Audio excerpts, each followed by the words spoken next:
それで大丈夫ですけど、ちょっと乗り降りだけ。よっ怖っ。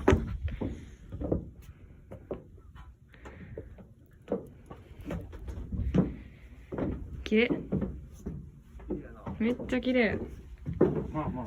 トイレもちゃんとついて。使うんで、多少やっぱ告示とかが増えると思います。ただ、この時期なんで、まあ正直。中入っていいですか？どうぞどうぞ。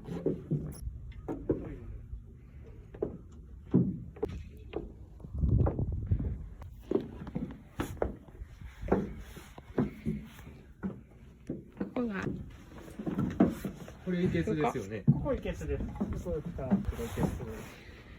何日ぐらいで？うん、それぐらい、まあ弱くなってなので、スタートが弱ってると、はい、こうか。そういう感じです。手すり欲しい？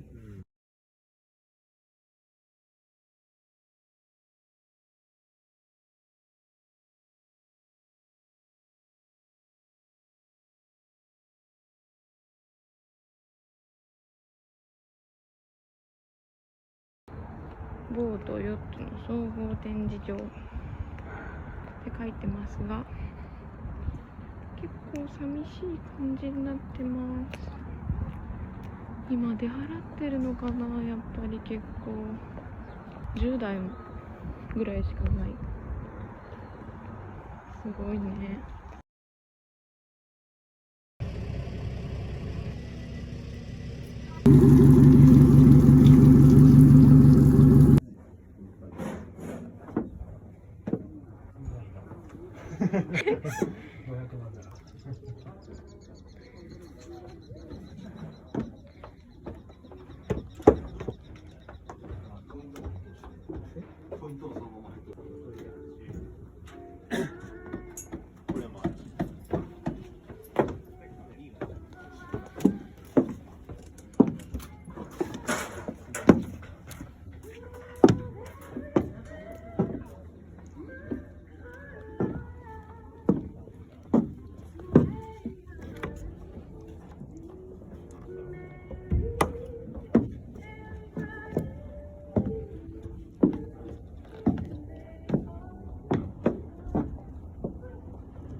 すごーい。